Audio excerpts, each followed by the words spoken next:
Hello, everybody. I'm Paul Beckwith, and I came across a paper recently that looked at using very, very high resolution satellite images of the digital elevation models or maps, basically, of the surface of the ice on Greenland. So what they were able to resolve was cracks in the surface of the ice sheet over Greenland, and they could see how that changed over time. Their particular study period was 2016 to 2021, and they basically found that there was an increased volume, so there was an increased number, and there was an increased depth and volume of the crevasses or cracks in the Greenland ice sheet at the margins of the ice. And of course, if you've got a very, very cracked surface, then that will lead to more calving as the ice descends downslope and extends out over the ocean into ice shelves. So this type of work, this type of analysis hadn't been done before in such high detail and high resolution and extent of the ice sheet. And you can do a very similar thing to Antarctica, the West Antarctic ice sheet, East Antarctic ice sheet, to give you information on how the ice sheets are changing over time and how they're becoming more and more vulnerable to very rapid decline from accelerating climate change. So let's go into what this paper actually did and how it measured things, and remember that this can be applied to pretty much any ice sheet. Okay, so this was the article from Durham University about their study. Cracks in Greenland ice sheet growing more rapidly. It's from early February of this year. So this shows you the ice sheet, an example, and the different crevasses and cracks and so on. So they measured the volume of these, they measured the depth and the width and how it changed over time on the ice sheet. So the Greenland ice sheet's cracking open more rapidly as it responds to climate change. So this is a large-scale study of these crevasses, which are wedge-shaped fractures or cracks in the ice on the world's second largest body of ice. So they studied more than 8,000 three-dimensional surface maps created using high-resolution satellite images. They found that the crevasses had significantly increased in size and depth at the fast-flowing edges of the ice sheet over the 5-year period that they studied, and they found that when the ice sheet wasn't flowing that quickly, there were fewer crevasses in that particular ice sheet. So these cracks in the ice are not only are they getting bigger and deeper where the ice is flowing more quickly due to warmer air and sea temperatures, but there's they're basically weakening the ice and making it more susceptible to calving and having less stable ice sheets over the ocean because you'll get more calving. So in some areas at the edge of the ice sheet where it meets the ocean, there was a 25% increase in the crevasses over the time period that they studied.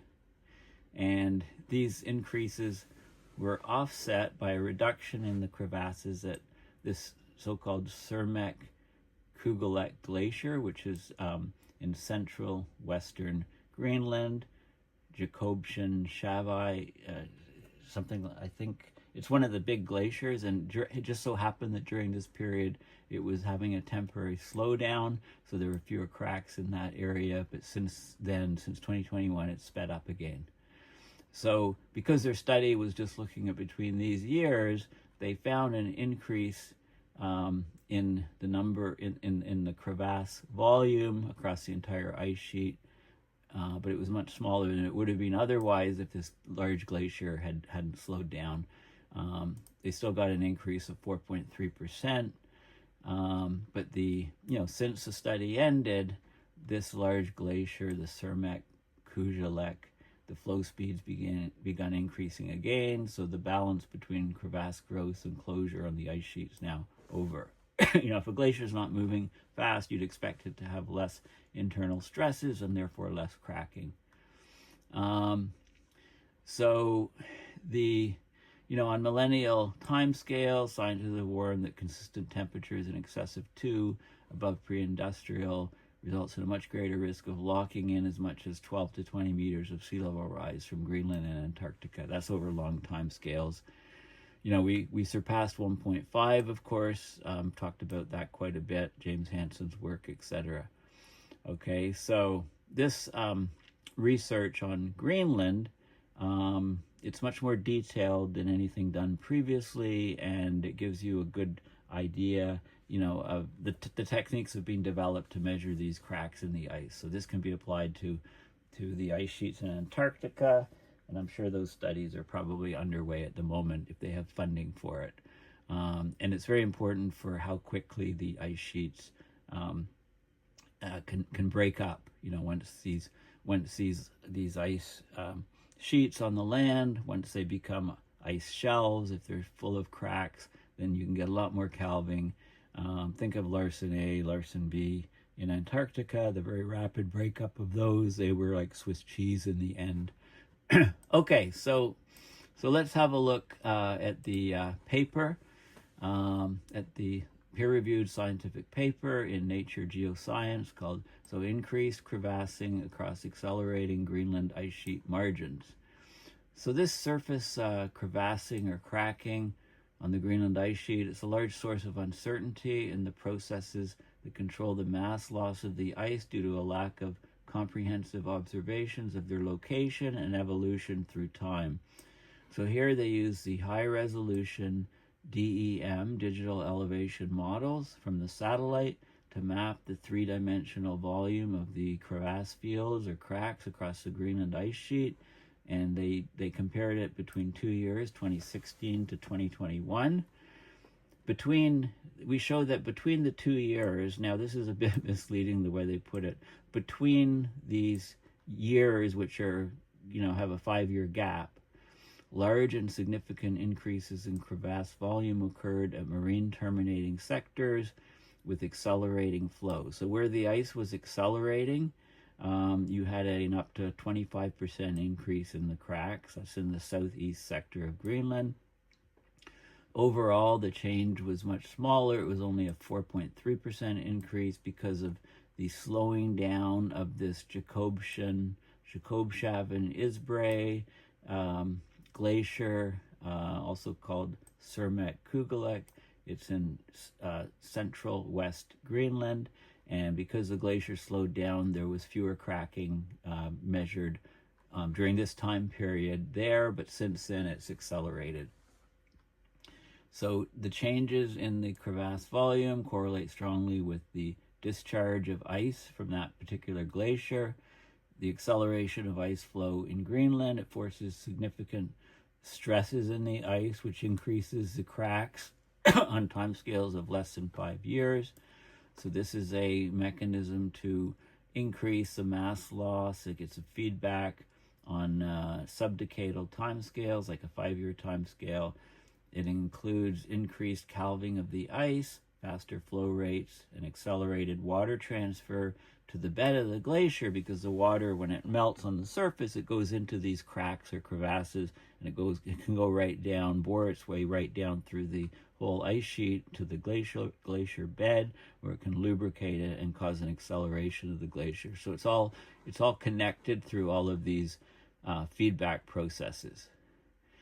Okay, so the surface crevasses or cracks, it results from spatial and temporal ice flow variability. They're ubiquitous. You see them everywhere across the complex, fast-flowing margins of the Greenland ice sheet. These cracks, they have a first-order control on various glaciological processes. Fractures can act as pre-existing weaknesses. They can promote calving of the ice into the ocean, big, huge ice shelves cracking up. Instability at the front of the glacier. Accumulated damage can soften the large-scale rheology of the ice, basically. The ice can get very soft on the edges because it's very close to the melting point. There are key hydrological pathways, the cracks in the ice, because the meltwater goes into them. So these cracks or crevasses, they transfer up to half of Greenland's seasonal surface runoff to the bed of the glacier, and that can alter the ice hardness and physical properties by increasing ice temperature, softening it up, modifying the pressure down at the subglacial hydrological system, the water under the ice, and promote the basal melting of the ice at the base. So basically they control or modulate the rate of meltwater transport to the ocean. So they influence the melt at the terminus, the edge of the glacier. They affect the fjord circulation just offshore and the fjord biogeochemistry, certainly the salinity. They can induce substantial feedbacks between ice flow acceleration and mass loss. So they're a key source of uncertainty in projections of future Greenland ice sheet behavior. How quickly will the ice sheets melt? And the cracks are a big component. So we need to understand how these cracks or crevasse fields are changing across Greenland, across Antarctica, and as well, I should add.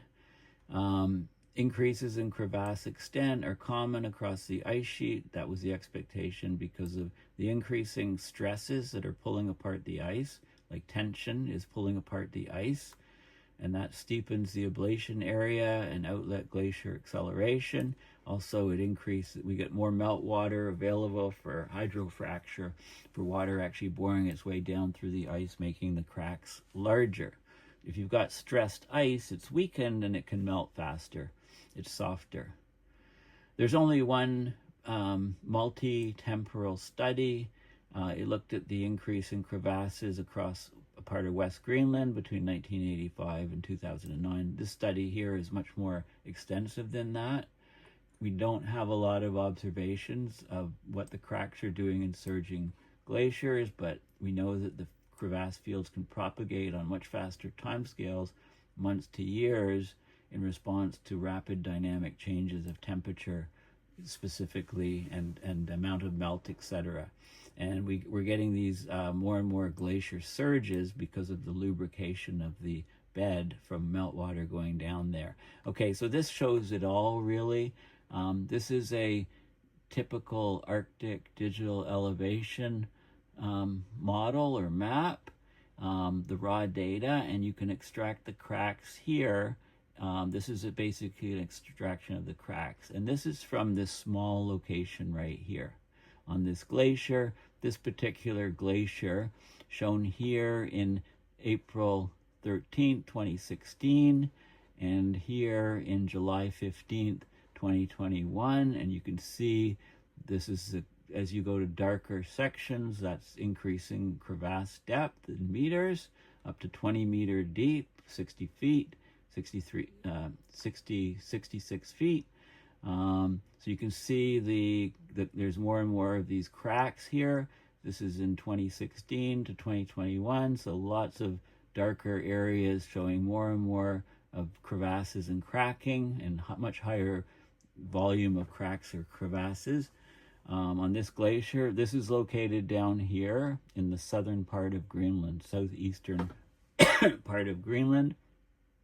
And the red bar again is the images. The DEM image here is the raw data and the extracted data. So they've got a technique where they, from the high resolution satellite image, they can get the digital elevation models and they can figure out the crack volume and compare one year to the other. So that's what they're doing in this paper. Let's just have a look at the results. This is 2021 crevasse volume at different surface elevations. Okay, so you can see where the, you can see that there's a lot of crack volume at the low elevations near where the ice is reaching the ocean. As you go higher and higher up the glacier, there's fewer and fewer cracks or crevasses. This is the cumulative curve here.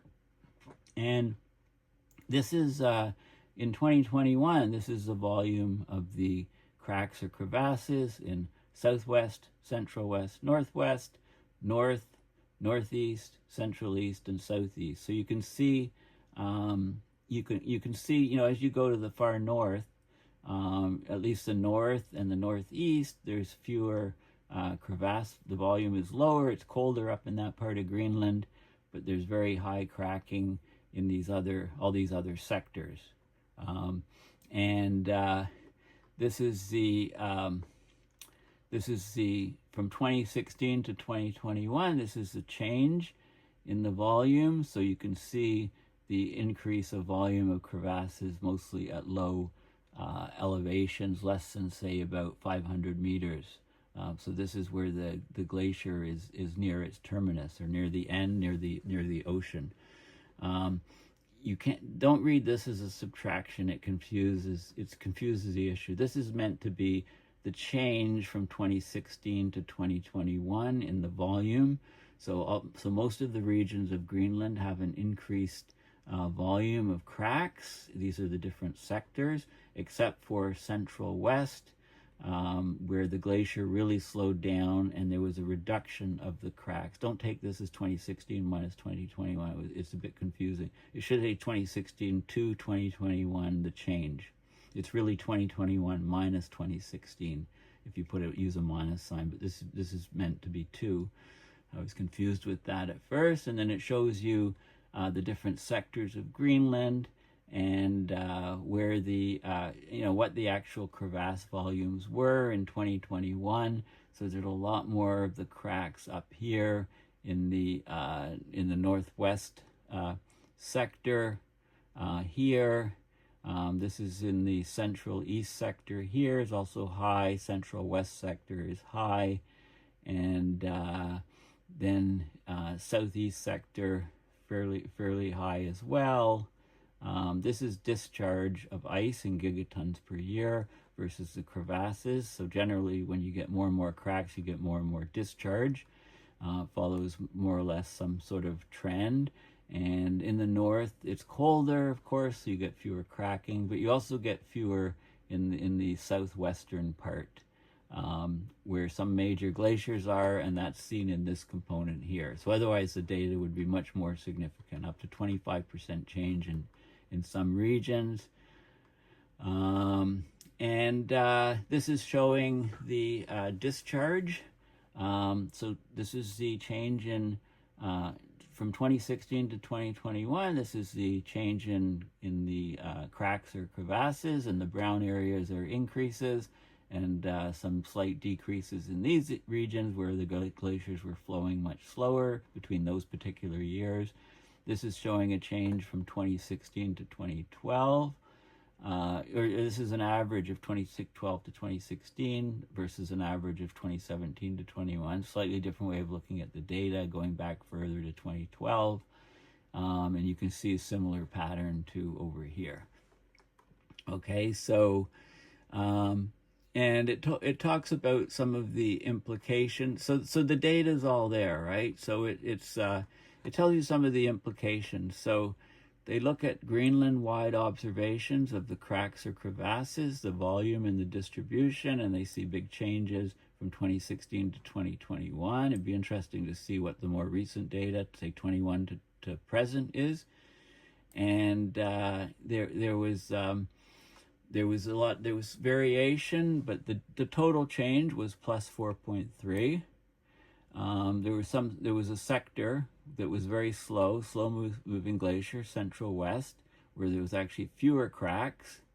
And that was in the central west section, SKJI, which is the, big glacier there. It had slowdown and thickening between 2016 and 2019. But since then, it's been accelerating, so it'll no longer offset the number of crevasses and the increase of volume in the rest of Greenland.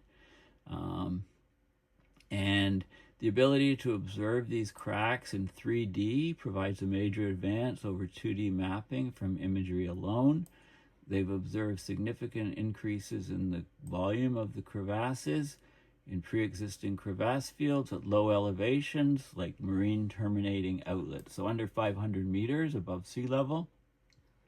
This change was not previously able to be assessed, so it highlights a pathway for externally forced, ocean or atmosphere-driven dynamic acceleration of the glacier to generate a number of positive feedbacks to increase the ice loss through increased crevassing, increased numbers, increasing depth, increasing volume, and so we can get increased damage to the ice over annual timescales.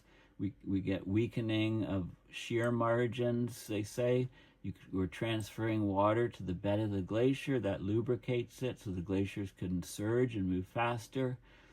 The crevasses let air go down, warm air go down deep into the ice, and it says induce rheological changes, so basically change the physical structure and nature and hardness of the ice, modify the basal friction, the friction between the ice on the bedrock below, and on reaching the ocean, it can amplify the melting, submarine melting at the terminus, so the melting under the ice shelf where the ice ends. And crevasses that are advected to the calving front, they play a role, of course, huge role in accelerating glacial calving. They're weak parts of the ice. The whole side of the ice can just break off and float away as icebergs. So understanding the cracks, putting them into these large-scale models, looking at the ice damage and crevassing, it should let us improve predictions of future ice sheet behavior and therefore predictions of future sea level rise. Okay, so it's a very interesting paper. It's really, the methods are important.